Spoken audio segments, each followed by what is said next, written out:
Minecraft. Minecraft é um jogo survival de mundo aberto desenvolvido mais ou menos em 2009. Ele é um jogo survival de mundo aberto em que você pode construir praticamente tudo com blocos. Tá, mas isso aí a gente já sabe. Mas o que você não sabe sobre Minecraft?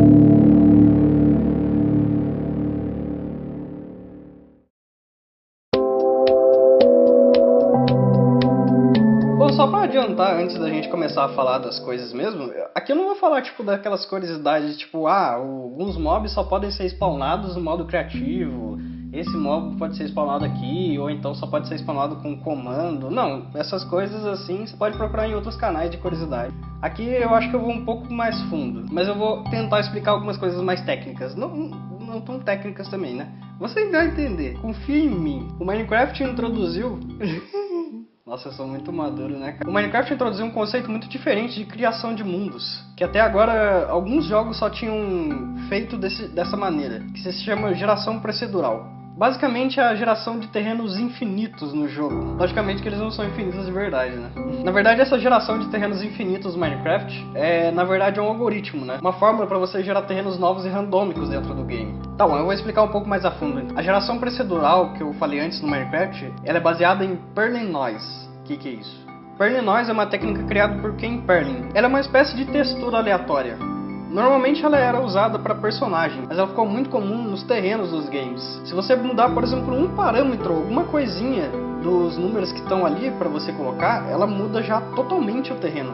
É por isso que sempre quando você coloca, por exemplo, um novo seed no Minecraft, que no caso é aquela parte onde você coloca o terreno, tem como você programar aquilo. Se você, por exemplo, mudar às vezes um número, o terreno já fica totalmente diferente. Isso é o Perlin Noise, é uma geração de terrenos aleatória. O próprio Note explicou mais ou menos como é que funciona essa geração de terrenos. Se você quiser, tem uma explicação dele mais ou menos de como que é no blog dele. Eu vou deixar linkado aqui embaixo caso você queira ler. Mas como eu já tinha dito antes, o mapa não é realmente infinito. Ele na verdade tem um limite de mais ou menos 30 milhões de blocos em volta do seu respawn, da onde você começou no caso. Além disso, quando você chega no final de 30 milhões de blocos, você vai encontrar uma espécie de muro. Eu gosto de piada, bastante, né? Eu gosto de piada.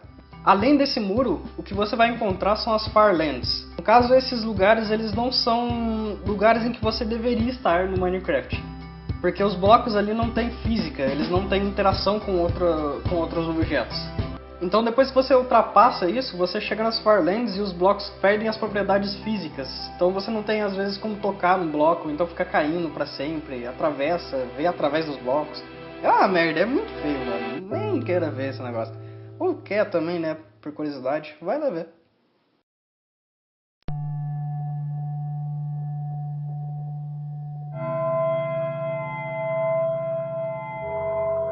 Tudo bem, o Disco 11 talvez não seja um mistério, assim, que todo mundo não saiba, mas assim, não deixa de ser interessante.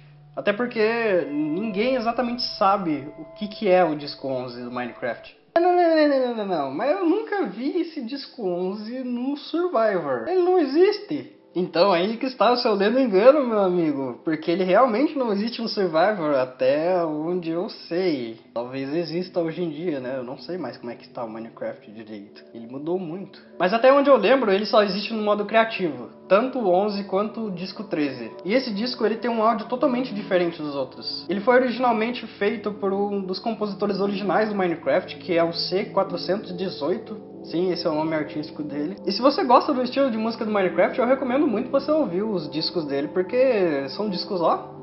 Então vamos ouvir um pouquinho da faixa do disco 11, só pra vocês terem uma noção.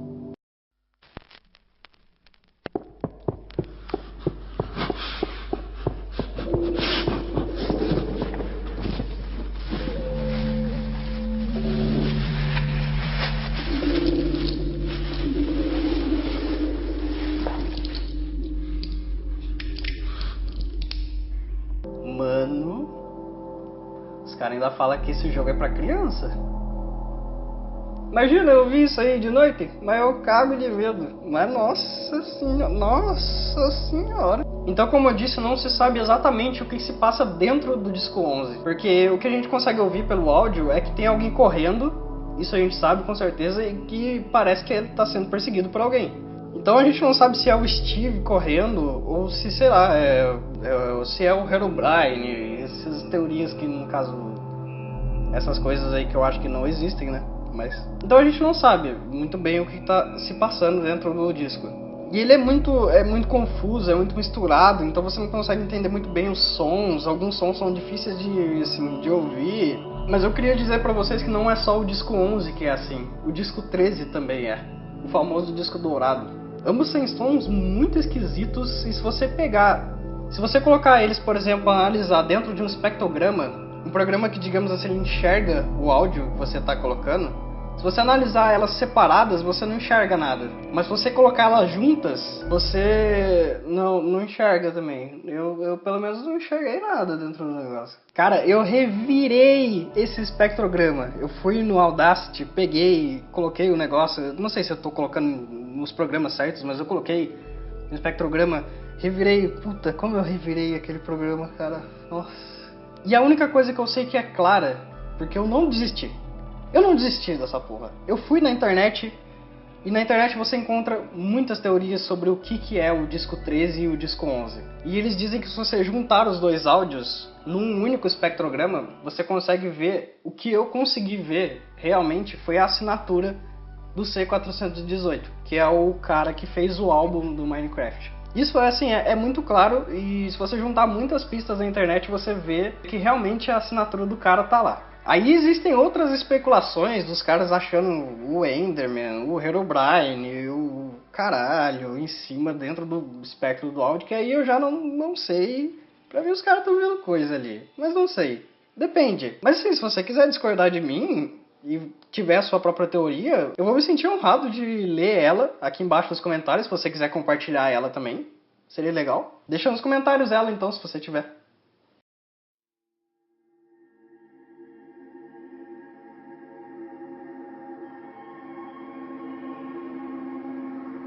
A última curiosidade é sobre o poema do Minecraft.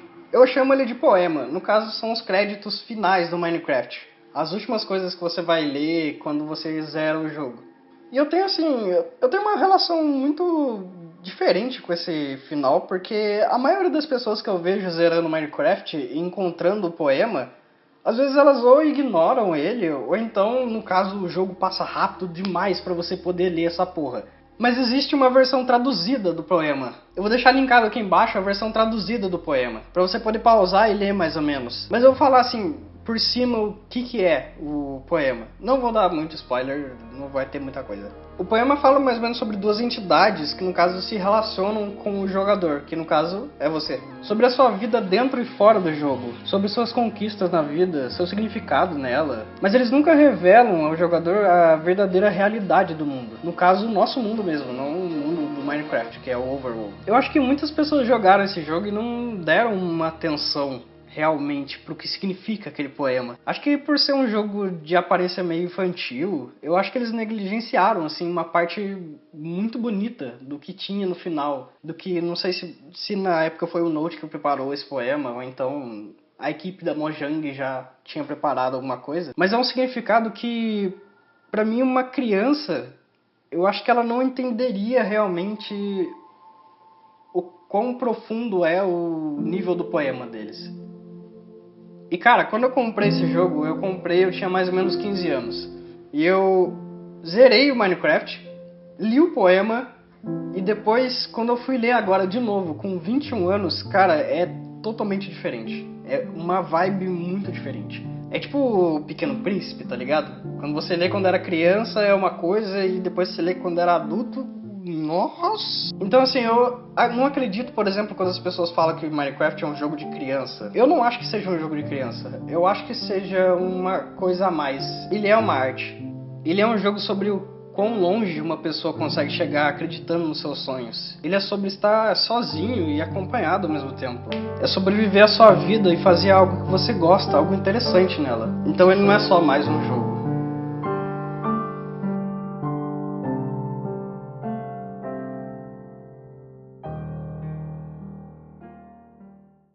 Então, foi isso, né, mano? O que foi isso, né, mano? O que você tá fazendo? Você tá fazendo... Cada vez faz um vídeo diferente, o que é isso? Então, gente, eu tô testando formatos novos, né? Como vocês podem ver, eu testei o formato de gameplay e agora eu tô testando o formato de ensaio, que é esse formato que tá aqui agora? Eu vou deixar as minhas redes sociais, já pra colocar direto, eu vou deixar minhas redes sociais linkadas por aqui.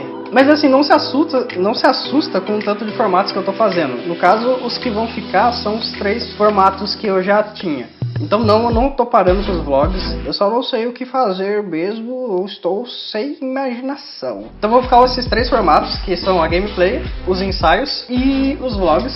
Eu vou dar uma diminuída, talvez e talvez dar uma aumentada em outros. Eu gosto de fazer esse formato, por exemplo, que é o de ensaio, então já esteja avisado aí que vai ficar bastante tempo por aqui. E o formato de gameplay também que é legal. Eu não vou fazer só de jogos, eu posso fazer de filmes ou outros assuntos da cultura pop. Se você quiser pedir também um ensaio, esteja à vontade.